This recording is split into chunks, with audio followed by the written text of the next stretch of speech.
Alors, ce que j'aimerais faire passer au fond comme idée ce matin, c'est l'idée que, certes, il y a des phénomènes préoccupants, inquiétants, pour un certain nombre de situations éducatives, donc qui concernent des enfants, qui concernent des adolescents, mais que, comme je le disais, le plus inquiétant, c'est notre désarroi. La question est donc, comment est-ce qu'on peut essayer de comprendre ce qui cause notre désarroi pour modifier le regard que l'on porte sur ce qui est en train de se dérouler devant nous? Parce qu'au fond, on a ce type de conversation depuis finalement très peu de temps.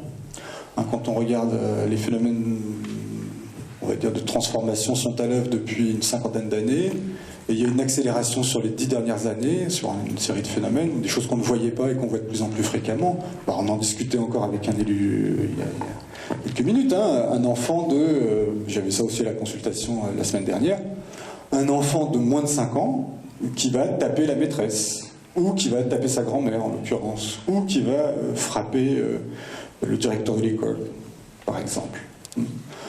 Alors, c'était des choses qu'on pouvait imaginer possibles ou voir dans des situations totalement extrêmes et qui correspondaient à des phénomènes de psychopathologie relativement sévères. Alors, on voit bien que là, il s'agit de choses qui sont des choses qui se banalisent au sens de leur récurrence. C'est-à-dire qu'on les voit apparaître fréquemment dans des contextes où il n'y a pas de psychopathologie aussi sévère qu'on pouvait l'observer. Voilà. Donc, qu'est-ce qui se passe ? Soit on rabat cela du côté de dysfonctionnements familiaux ou de dysfonctionnements du psychisme, soit on considère qu'on a affaire à un déplacement au niveau des normes et des valeurs, c'est-à-dire de la subjectivité générale, et qu'au fond on est confronté à des nouvelles formes de normalité qui vont aussi sécréter leur propre forme de psychopathologie. Mais ne pas se tromper, on est sur un déplacement de la normalité d'abord. Et je crois que c'est ça qui est un peu compliqué à se représenter aujourd'hui. Je crois que Jean-Paul Gaillard y reviendra plus en détail que moi.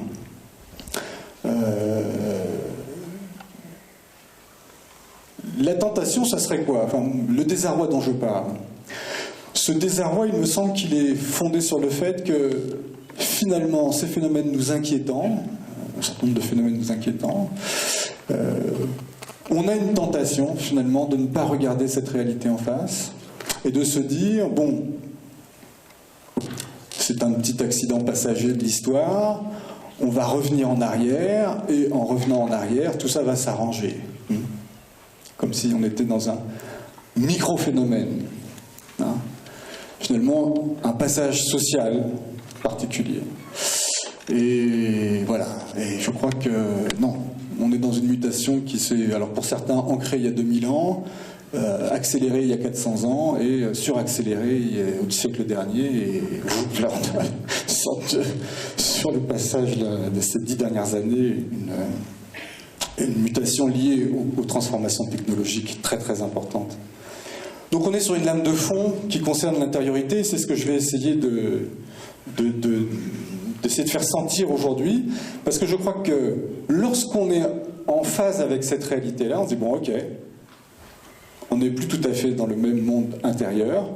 À partir de là, la question est quelles sont donc les attitudes qui ne fonctionnent plus dans ce type de société, de subjectivité.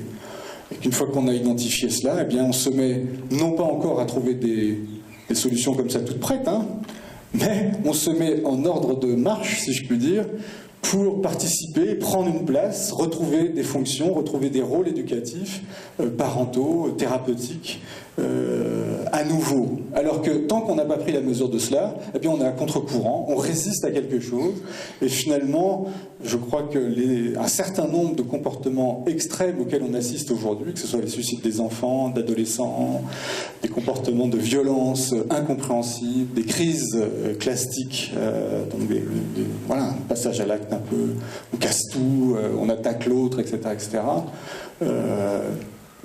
sont bien souvent la conséquence de ces comportements de l'environnement adulte, ou jeune d'ailleurs, qui n'ont pas pris la mesure de cela. Donc, première chose, si on pouvait déjà identifier ces mécanismes-là pour éviter d'avoir des contre-attitudes, ça nous permettrait déjà de limiter un certain nombre de situations paroxystiques, ça serait déjà pas mal.